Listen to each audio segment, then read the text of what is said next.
Parole de Dieu quotidienne.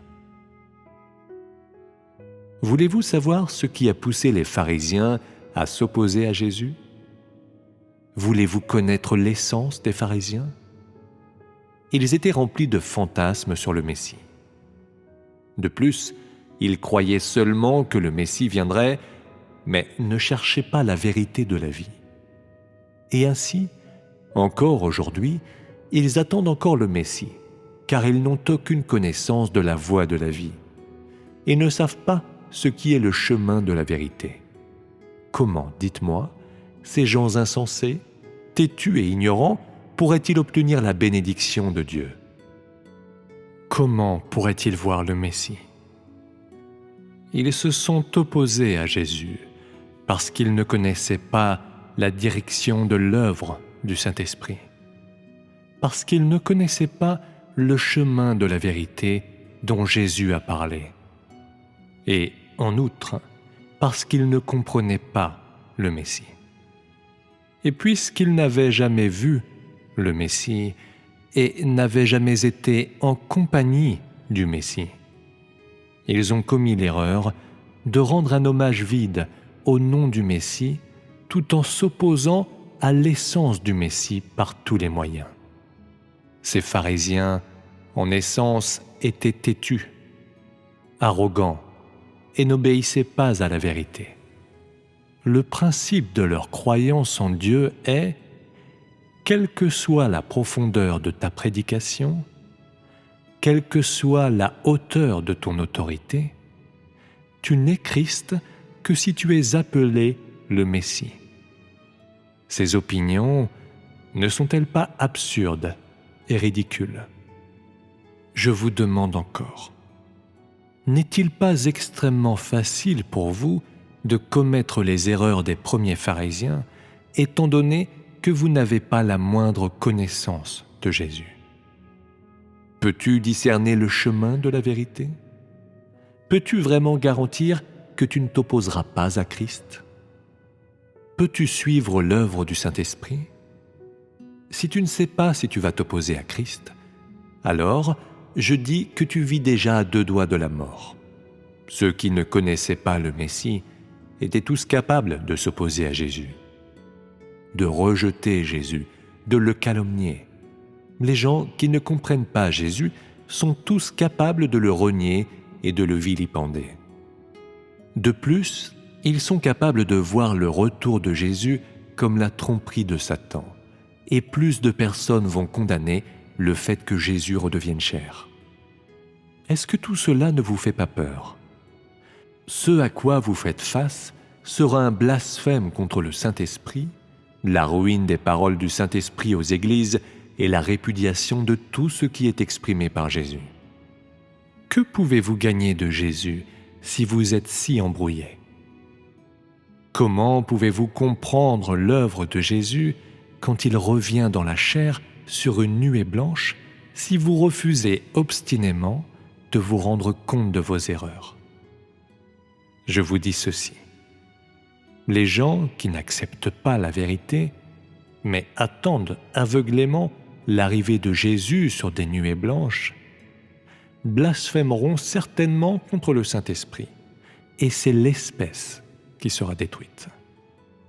Vous aspirez seulement à recevoir la grâce de Jésus, et vous voulez simplement profiter du royaume bienheureux du ciel.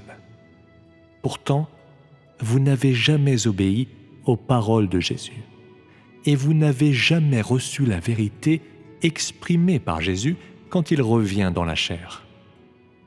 Qu'offrirez-vous en échange pour le fait que Jésus revient sur une nuée blanche? Est-ce la sincérité par laquelle vous commettez inlassablement des péchés et puis les avouez sans cesse? Qu'offrirez-vous en sacrifice à Jésus qui revient sur une nuée blanche? Est-ce les années de travail par lesquelles vous vous exaltez? Qu'offrirez-vous pour que Jésus qui revient ait confiance en vous? Est-ce votre nature arrogante qui n'obéit à aucune vérité?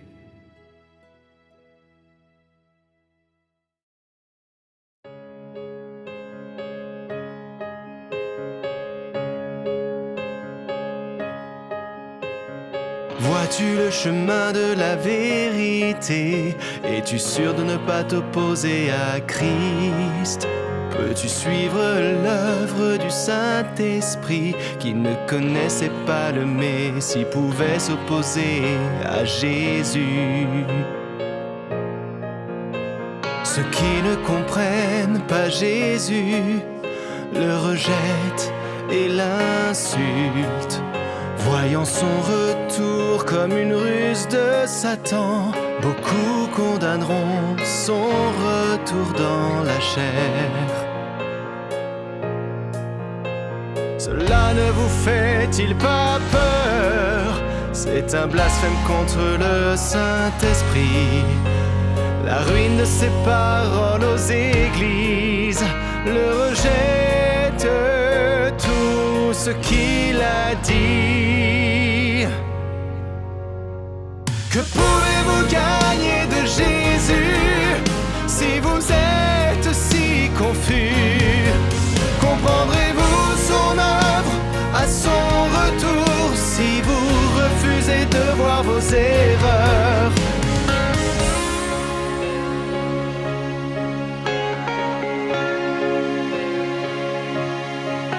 Ceux qui n'acceptent pas la vérité, mais attendent Jésus sur une nuée, risquent de blasphémer contre l'Esprit. Ils sont ceux qui seront détruits. Vous voulez la grâce de Jésus, jouir du royaume du ciel, mais vous n'avez jamais obéi à ses paroles, ni reçu sa vérité à son retour. Qu'aurez-vous à offrir quand Jésus reviendra sur une nuée? La sincérité de vos confessions, quand vous ne cessez pas de pécher. Que lui sacrifierez-vous les années de travail dont vous vous réclamez? Que ferez-vous pour qu'il se fie à vous?